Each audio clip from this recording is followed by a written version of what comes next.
Hi ಎಲ್ರಿಗೂ ನಮಸ್ಕಾರ. ನಾನು ನಿಮ್ಮ ಮಲೆನಾಡಿನ ಸೋಲೋ ಪ್ಲಂಬರ್. ಕಳೆದ ವಿಡಿಯೋದಲ್ಲಿ ಒನೆಡಾ ಬ್ರ್ಯಾಂಡ್ನ ಕಾಕ್ರೋಚ್ ಟ್ರ್ಯಾಪ್ ಬಗ್ಗೆ ತಿಳಿಸ್ಕೊಟ್ಟಿದ್ದೆ. ಈ ವಿಡಿಯೋದಲ್ಲಿ ಪ್ರೀಮಿಯಂ ಬ್ರ್ಯಾಂಡಾದ ಸಂಜಯ್ ಬ್ರ್ಯಾಂಡ್ ಬಗ್ಗೆ ತಿಳಿಸ್ಕೊಡ್ತೀನಿ. ಅದ್ರ ಜೊತೆ ಹೇಗೆ ಇನ್ಸ್ಟಾಲ್ ಮಾಡ್ಕೋಬೇಕು ಅಂತಲೂ ತಿಳಿಸ್ಕೊಡ್ತೀನಿ. ಈ ಬ್ರ್ಯಾಂಡ್ನಲ್ಲಿ ಮಾರ್ಕೆಟಲ್ಲಿ ಬೇರೆ ಬೇರೆ ಡಿಸೈನಲ್ಲೂ ಸಹ ಸಿಗುತ್ತೆ. ಇದನ್ನು 304 ಗ್ರೇಡು ಸ್ಟೈನ್ಲೆಸ್ ಸ್ಟೀಲಿಂದ ಮಾಡಿದ್ದಾರೆ ಅಂತ ಅವರೇ ಮೆನ್ಷನ್ ಮಾಡಿಬಿಟ್ಟಿದ್ದಾರೆ.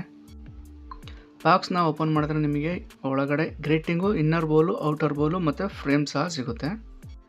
ಇದ್ರ ಫಿನಿಶಿಂಗ್ ನೋಡೋದಾದರೆ ಕ್ಲೀನ್ ಮ್ಯಾಟ್ ಫಿನಿಶ್ ಇದೆ. ನೀವೇನಾದರೂ ಬಾತ್ರೂಮ್ಗಳಿಗೆ ಇನ್ಸ್ಟಾಲ್ ಮಾಡೋದಾದರೆ ನೋಡಲಿಕ್ಕೆ ತುಂಬ ಪ್ರೀಮಿಯಮಾಗಿ ಕಾಣುತ್ತೆ. ಮಾರ್ಕೆಟ್ನಲ್ಲಿ ಎಲ್ಲದಕ್ಕೂ ಹೋಲಿಸ್ಕೊಂಡ್ರೆ ಈ ಒನೆಡಾಕ್ಕೆ ಏನಾದರೂ ಹೋಲಿಸ್ಕೊಂಡ್ರೆ ಇದ್ರ ರೇಟ್ ಸ್ವಲ್ಪ ಜಾಸ್ತಿನೇ ಇರುತ್ತೆ. ಆಬ್ವಿಯಸ್ಲಿ ಚೆನ್ನಾಗಿರೋ ಪ್ರಾಡಕ್ಟ್ ತೊಗೊಳ್ತೀನಿ ಅಂದರೆ ಸ್ವಲ್ಪ ದುಡ್ಡು ಜಾಸ್ತಿನೇ ಖರ್ಚು ಮಾಡಬೇಕು. ಇದು ಸಹ ನಿಮಗೆ 5x5 ಅಥವಾ 125x125 mm ಸಿಗುತ್ತೆ.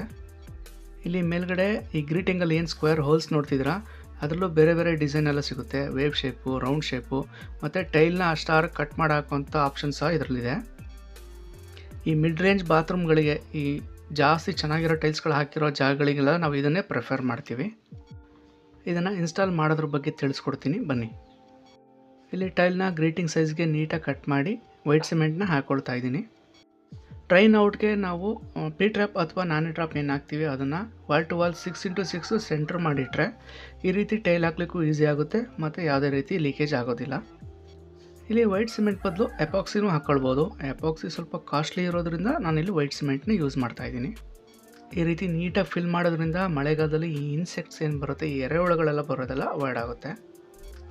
ಈ ವಿಡಿಯೋ ಏನಾದರೂ ನಿಮಗೆ ಇಷ್ಟ ಆದರೆ ದಯವಿಟ್ಟು ಸಬ್ಸ್ಕ್ರೈಬ್ ಮಾಡ್ಕೊಳ್ಳಿ. ಮುಂದಿನ ವಿಡಿಯೋದಲ್ಲಿ ಮತ್ತೆ ಸಿಗೋಣ. ಧನ್ಯವಾದಗಳು.